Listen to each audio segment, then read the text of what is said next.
Puasa selalu ada hikmah. Kita balik lagi ngobrol dengan guru kita Ustadz Anggi, Masya Allah, tentang Masjid Sejuta Pemuda ini. Keren banget nih, Masya Allah. Ustadz, Ana izin lanjut nanya ya. Siap, Ustaz. Itu tadi kan dari sidak juga ada ya, untuk operasional. Kalau boleh tahu, Ustadz, adakah dari yang lain, atau juga ada program mungkin dari masjid untuk sampai akhirnya mereka ada penghasilan sendiri? Karena tadi sana saya dengarnya gratis. Dan juga kalau boleh tahu, Ustadz, itu entah per hari, entah per bulan, perlunya dana berapa untuk running ini semua program? Oke, jadi gini Ustadz, sering gitu yang pertanyaan sampai ke kita, ini masjid bisa begini dananya dari mana gitu. Itu pertanyaan yang bagaimana ya? Saya jawab dari sudut pandang yang lain, bahwa ketika kita berbuat baik, maka jangan pernah khawatir karena Allah akan hadirkan pelaku kebaikan yang sama. Maka ketika kami buat coffee bar, itu ingat betul waktu itu di masjid membuat coffee bar itu, kita komitmen buat kopi tiap hari. Yang kita lakukan adalah ngambil alat-alat kopi dari rumah kita masing-masing, ditaruh di masjid. Lalu waktu itu saya beli kopi 2 kg. Kopi 2 kg. Dan akhirnya dengan kopi 2 kg ini kita sajikan dan di media sosial viral, Ustadz. Yang kemudian inilah yang menarik para coffee shop, kemudian para produsen kopi, itu mereka mengirimkan donasi tapi tidak dalam bentuk uang, tapi dalam bentuk biji kopi. Begitu pula jamaah yang datang kan, mereka datang ke masjid, mereka menikmati kopi, mereka terharu, mereka senang. Apa yang mereka lakukan? Akhirnya hari pertama mereka ngopi tidak bawa apa-apa, besoknya dia datang bawa gula, besoknya dia datang bawa susu. Yang pada akhirnya pertanyaan dananya dari mana? Ya ini memang dari jamaah yang datang untuk jamaah yang datang berikutnya. Hal yang sama juga terjadi ketika kita sampaikan bahwa masjid ini ada dapur, orang berbondong-bondong untuk kirim bahan makanan. Sehingga dapur itu setiap hari tidak berhenti memasak. Karena jamaah mensuplai si bahan makanannya. Adapun misalkan, jamaah ketika dia memberikan bantuan dalam bentuk uang, itu kita alokasikan kepada bumbu-bumbu dapur, ataupun misalkan kepada alat-alat kebersihan, sabun dan lain sebagainya yang digunakan untuk kemakmuran masjid. Dan sekarang udah ada berapa orang nih, Ustadz, yang terlibat setiap hari memang udah full di masjid? Santri ya, jadi kami nyebutnya mereka santri, itu ada 36 orang. 36 orang. Tinggal di situ semua? Yang belum menikah tinggal di sana. Oke. Jadi kami diajarkan oleh guru kami bahwa yang ngurus masjid, rumahnya harus dekat dengan masjid. Supaya apa? Supaya terkontrol sholat berjamaahnya, supaya terkontrol mereka dalam menjalankan amanahnya. Jadi jangan sampai pengurus masjid nih rumahnya jauh dari masjid.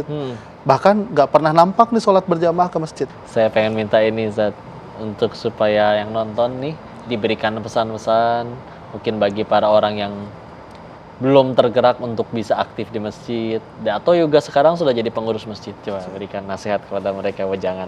Masya Allah. Bismillah. Jadi saya selalu berpikir bahwa ke masjid itu hanya masalah waktu. Entah hari ini atau entah nanti ketika kita sudah lanjut usia. Entah kita masih bernyawa atau kita sudah tidak bernyawa. Ke masjid itu adalah sebuah kepastian. Maka jangan sampai kita jadi, kalau kata guru saya, jadi hamba yang kurang ajar. Ketika hidup tidak pernah ke masjid, ketika meninggal malah pengen sholat di depan imam yang menyolatkan. Itu kan jadi hamba yang kurang baik. Ya, maka pesannya adalah kepada para pengurus masjid, jadilah pengurus masjid yang ramah, yang bisa mengajak hamba-hamba Allah supaya mereka mau dekat dengan Allah, mau dekat dengan masjid. Dan kepada masyarakat, yuk bareng-bareng kita makmurkan masjid.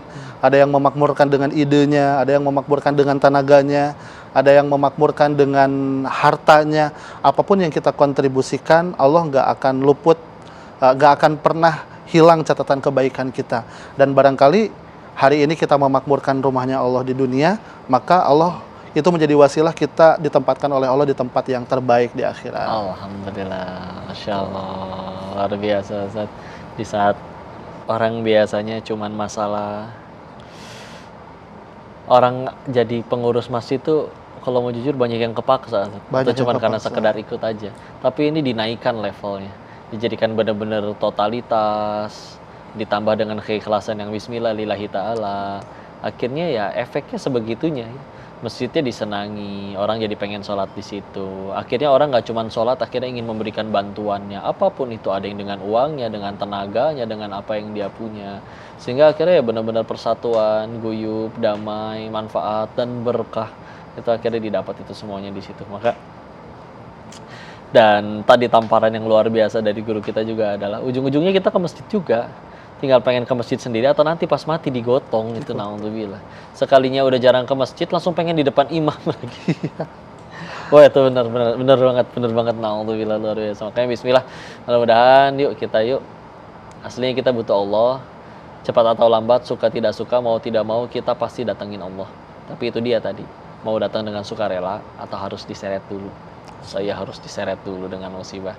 Yuk istilah datang ke masjid, aktif di sana, lihat. Yang di saat mungkin orang di masjid mah orang kurang kerjaan tuh, dia nggak ada kerjaan kali makanya aktif di masjid. Enggak tuh, tetap ada yang mendapat kebaikan, manfaat. Ini bahkan bisa ngobrol di sini, memberikan inspirasi, jadi pahala jariah, dan juga segala kebaikan lainnya didapat juga. Yang mungkin nggak didapat sama orang yang tiap hari jadi kerja aja terus sampai lupa sama Allah dan ibadahnya.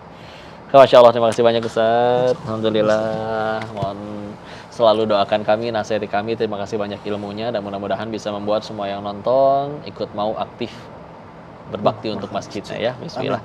Jangan kemana-mana, kita akan selalu mengambil hikmah sebanyak-banyaknya dari tokoh-tokoh hebat luar biasa. Untuk itu saksikan episode selanjutnya hanya di Selalu Ada Hikmah. Sampai jumpa.